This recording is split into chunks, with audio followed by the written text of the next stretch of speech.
कुरान की तालीम, साइंस की तालीम जिसके अंदर हो, हमदर्दी होती।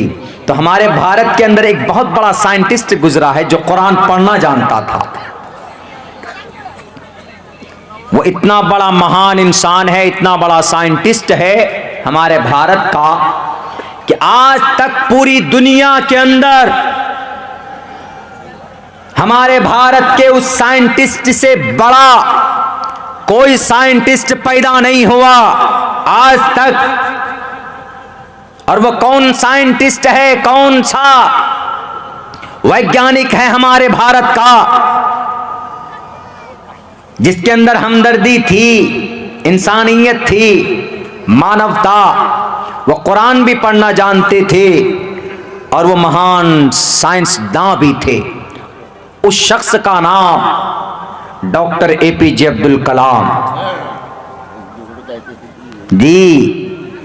हम लोग ये समझते हैं कि कोई गैर के नाम बोलेंगे। डॉक्टर एपीजे अब्दुल कलाम दुनिया का महान साइंसदानों में से सबसे बड़ा साइंसदान।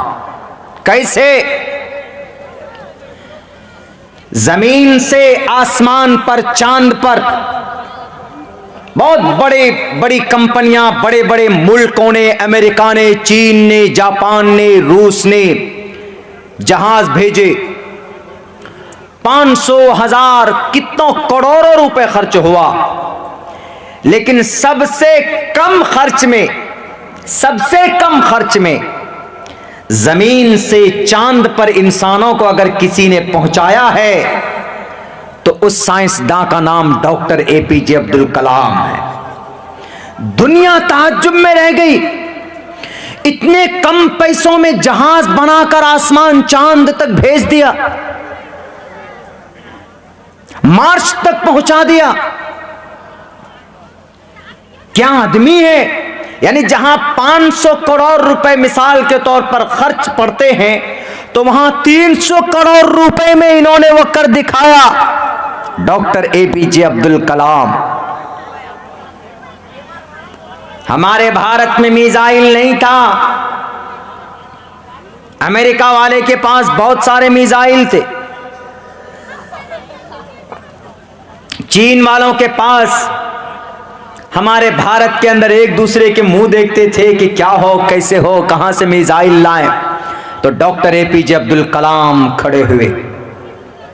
कहां से पढ़े थे? असम वालों, मदरसा बंद करोगे? डॉक्टर एपीजे अब्दुल कलाम मदरसे के अंदर भी पढ़ाई हासिल की थी उन्होंने। कब तक बंद करोगे? कुछ फायदा हासिल नहीं होने वाला है इस तशद्दुद से। मिसाइल बनाकर आदमी अगर गली में घुस जाए, घर में घुस जाए, तहखाने में छुप जाए, तो वहां से ढूंढ कर हमला करने वाला, मिसाइल बनाकर देने वाला कौन? उस शख्स का नाम भारत के अंदर डॉक्टर एपीजे अब्दुल कलाम।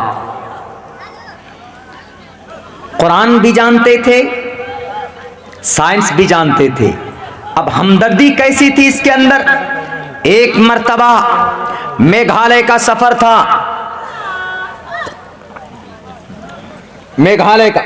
मेघालय का सफर था। अपनी गाड़ी में बैठे, कौन बने वो राष्ट्रपति बने इस देश के आखिर में, लेकिन मेघालय के सफर पे थे।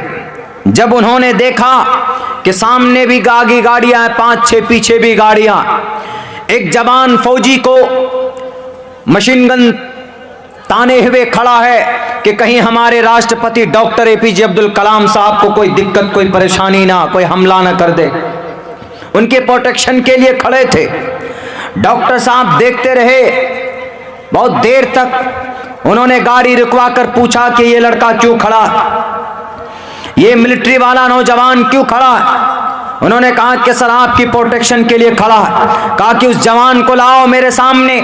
अपने गद्दी पे बिठाया गया, अपने साथ गाड़ी में बिठाया उनको, और कहा जाता है कि जब तक डॉक्टर साहब उस इलाके का दौरा किए, जब तक उन्होंने स्पीच दी, उन्होंने उनको खड़ा नहीं होने दिया, बल्कि जहां जाते थे साथ में लेकर जाते थे। आज अगर कोई कुर्सी मिल जाए किसी को तो 10 लाख रुपए का सूट पहनने की कोशिश करता है, 3 लाख रुपए का कलम इस्तेमाल करने की कोशिश करता है। ऐ दुनिया वालों, प्रेरणा हासिल करो डॉक्टर एपीजे अब्दुल कलाम की जिंदगी से।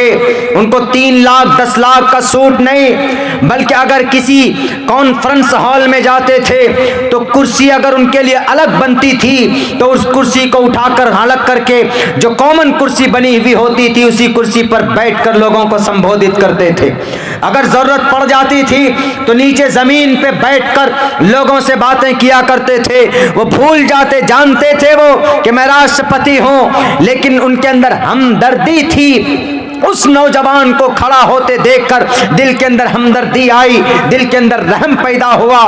उस नौजवान को अपने पास बिठा करके रखा था। ये चीज किसके अंदर आ सकती है? एक ईमान वाले के अंदर ये चीज, ये हमदर्दी आ सकती है। इसलिए मेरे भाइयों, अपने बच्चों को कुरान की तालीम भी दीजिए। अगर कुरान की तालीम दीजिएगा तो हमदर्दी के लिए वही काफी है।